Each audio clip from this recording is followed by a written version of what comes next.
నమస్తే, welcome to our channel. నేను పద్మిని. ప్రస్తుతం పాటు senior journalist and political analyst Immandi Ramarao garu ఉన్నారు. మాట్లాడదాం సార్. నమస్తే సార్. నమస్తే మేడం. సార్, బెంగళూరుకి జగన్ గారి పర్యటన అనే అంశం డెఫినెట్ గా రకరకాల కోణాల్లో దీని గురించి మాట్లాడటం అనేది జరుగుతోంది.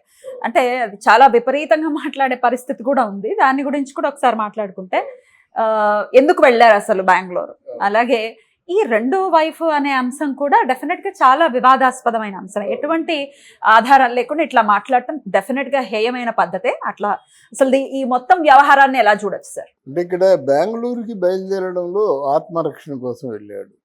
ఇక్కడ మానసికంగా బాగా అలిసిపోయాడు.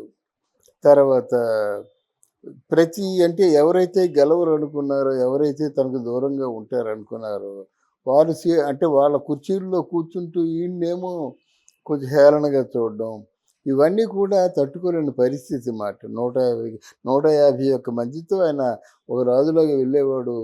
లింగుమంటే ఆయన ఒక్కడే వెళ్ళి తిరిగి వచ్చి ప్రమాణ స్వీకారం చేసి, ప్రమాణ స్వీకారంలో కూడా తప్పులు మాట్లాడి తడబడి వెనక్కి తిరిగి రావడం అన్నది అందరికీ తెలుసు.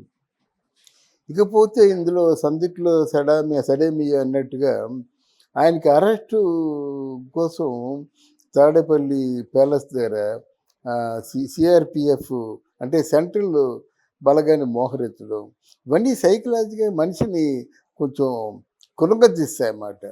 తర్వాత ఆడికి ఇప్పుడు ఆత్మరక్షణ కోసం వెళ్ళాలంటే ఆంధ్ర వెళ్ళలేడు. ఉన్నది ఒకటే మార్గం, దట్ ఈజ్ బెంగళూరు. బెంగళూరులో తనకి ఓ ప్రత్యేక బలగాలు ఉన్నాయి. ప్రత్యేక బలగాలు ఏం చేస్తాయంటే ఆయనకి అన్ని విధాలా సమకూర్చే విధంగా ఆయన చాలా బయటికి కనిపించిన అలవాట్లు చాలా ఉన్నాయి. లైక్ మసాజ్ చేయించుకోవడం కానీ, ఆ మసాజ్ లేడీస్ చేయొచ్చు, మగవాళ్ళు చేయొచ్చు. మసాజులు లేడీస్ కూడా చేస్తారన్నమాట. తర్వాత ఆయన చదువుకున్న రోజుల్లోనే ఒక అమ్మాయిని ప్రేమించి కొంచెం దెబ్బలు తిని బయటకు వచ్చేసాడు. అది కొద్దిమంది మాత్రమే తెలుసు. ఆయన క్లాస్మేట్ ఒకడు ఉన్నాడు. ఆ క్లాస్మేట్ చెల్లిని ప్రేమించాడు.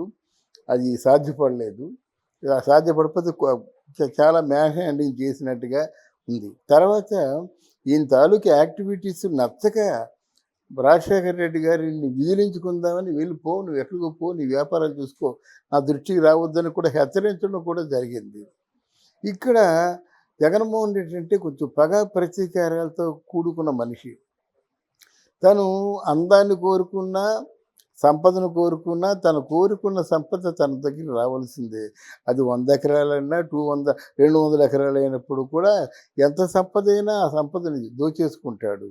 మైసూర్ మహారాజుకి 20 ఎకరాల ప్యాలెస్ ఉంటే ఈయన 33 ఎకరాల్లో బెంగళూరు ప్యాలెస్ ఉంది.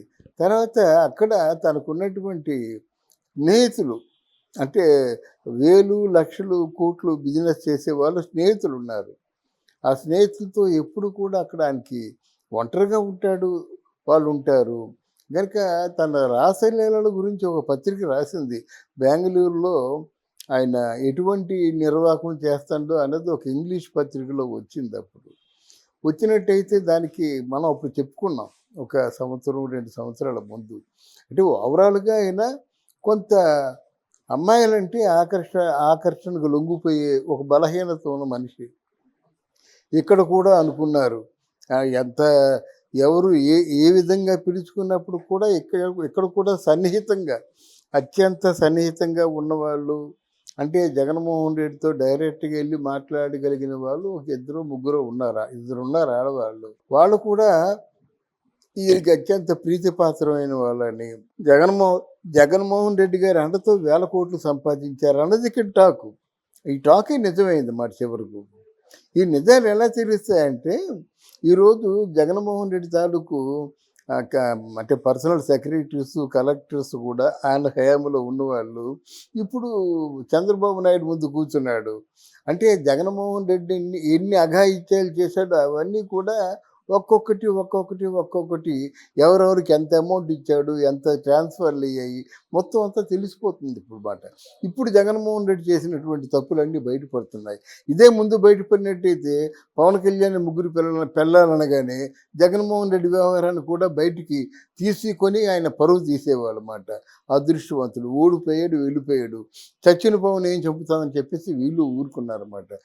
మొత్తానికి తను చేసుకుంది తన అహంకారం, తన తాలూకు ఏంటంటే నియంతృత్వ ధోరణి, ఇవన్నీ జగన్మోహన్ రెడ్డి ఓడించాయి. ఇప్పుడు ప్రాణభయంతో తిరుగుతున్నాడు. రైట్. అయితే ఎంత ఇట్లాంటి తీర్పు ప్రజలు ఇచ్చినప్పటికీ ఇంకా అంటే మొన్న జరిగినటువంటి వాళ్ళ ఎమ్మెల్యేలతో వాళ్ళ పార్టీ సభ్యులతో మాట్లాడినటువంటి తీరులో మనం అబ్జర్వ్ చేస్తే గనక ఇప్పుడున్నటువంటి అసెంబ్లీలో ఉన్నటువంటి వాళ్ళందరినీ కూడా ఒక కౌరవులుగా వారు మాట్లాడటం. ఇదివరకు టీడీపీ వాళ్ళు కూడా అదే మాట మాట్లాడారు. కౌరవులుగా ఆ కౌరవ సభకి ఎలా వెళ్తాం, అయినప్పటికీ వెళ్ళాలి, ఇట్లాంటి ధోరణిలో జగన్ గారు మాట్లాడటం అనేది ఎలా చూడొచ్చు అనుకోవచ్చు? అంటే కౌరవులని ప్రజలు అనుకోవాలమ్మా. నువ్వు అర్జునుడు అయితే నువ్వు చెప్పుకున్నావు కదా, అర్జునుడికి మరో పేరు విజయుడు. దాని అఫ్కోర్స్ ఆయనకి తెలీదు, అర్జునుడికి మరో పేరు విజయుడు అని తెలియదు. ఈయన అపజయం పొందినవాడు, అర్జునుడి పేరు ఎలా పెట్టుకుంటాడు? ఈయనకి అర్జునుడి పేరు పెట్టుకునే అర్హత ఉంటే ఆపోజిట్ వాళ్ళు కౌరవులే అవుతారు. ఈయనకి అర్హత లేదు కదా, డిస్కార్డ్ అయిపోయాడు కదా. గనక అర్థం లేని మాటలు మాట్లాడుతున్నాడు. ఇంతవరకు వాళ్ళు ఎందువల్ల ఓడిపోయారో ఒకసారి రివ్యూ చేసుకోరు కదా. మా 40% ఓట్లు వచ్చాయని చెప్తేనే కానీ మా 11 సీట్లు వచ్చాయని చెప్పడే. అది వాళ్ళ తాలూకు అంటే యథారాజా సదా ప్రజ. ఆయన ఏం చెప్తున్నాడు, మిగతా అందరూ కూడా అదే అవుతున్నారు. ఈ అంబటి రాంబాబు, రోజా, తర్వాత ఏమో కొడాలని, వల్లభనేని వంశీ. ఓట్లకు వచ్చిన ఓట్ల పర్సంటేజ్ ని లెక్క వేసుకుని సీట్లతో ఎట్లా కంపేర్ చేసుకుంటారు? అదే అందులో 11 మందిలో ఆయన తప్ప 10 మంది ఉన్నారు. ఆ 10 మందిలో 4 వెళ్ళిపోతున్నారు, 2 వెళ్ళిపోయారు అప్పుడు ఆల్రెడీ. అంటే ఆయనకి ఎవరు మిగలరు. ఇప్పుడు పెద్దిరెడ్డి రామచంద్రారెడ్డి లాంటి పెద్ద ప్రముఖ అంటే మూలస్తంభం మాట వైఎస్ఆర్సీపీకి మాట. ఓ చిత్తూరు అంతా ఆయన అధీనంలో ఉండేది. అటువంటి వాడు ఇప్పుడు బీజేపీలోకి వెళ్ళిపోతున్నాడు. విడుదల రజని ఒక ప్రాణ సమానంగా నమ్ముకున్నటువంటి ఒక మంచి మంత్రి, ఆయనకి అత్యంత ఆత్మీయురాలు, ఆవిడేమో జనసేనలో కలిసిపోతున్నట్టు అనమాట. ఇలా రోజాకి అతి గతి లేదు ఇప్పుడు.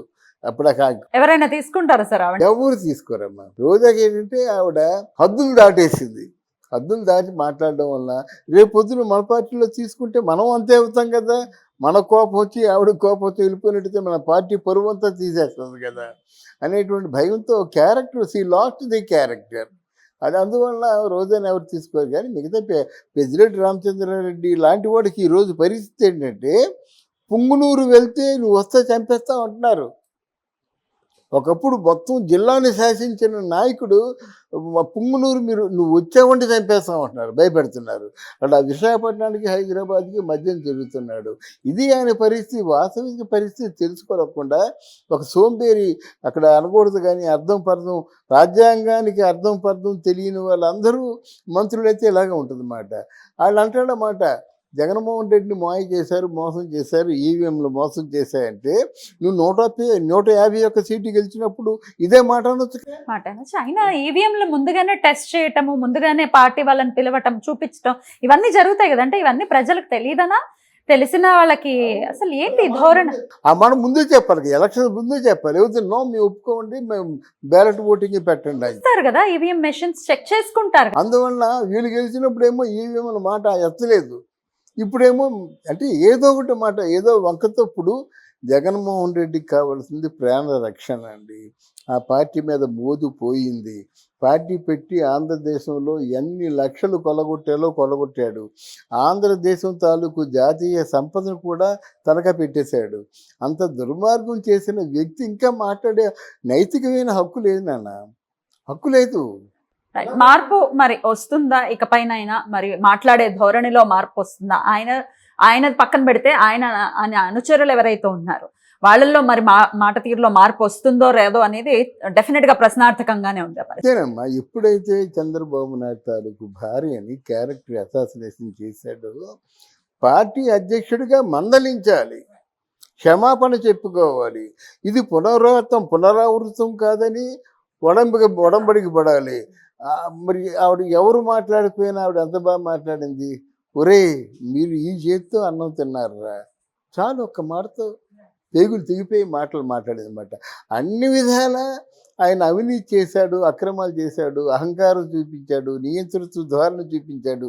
లేకపోతే నామినేషన్ వేయడానికి వెళ్ళిన వాడు చేయి నరికేయడం ఏంటి?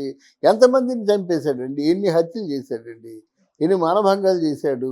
ఇటువంటి దుర్మార్గుడిని ఇంకా పొగుడుతున్నారంటే మరి ప్రజాస్వామ్యంలో ప్రజలు ఏం చేస్తున్నారో తెలీదు. కాదు, ఆయన పేటీఎం బ్యాచ్ మాత్రం మాట్లాడతారు, పేరు పెద్ద మేధావులు. వాడు వెనకేసుకు వస్తారు.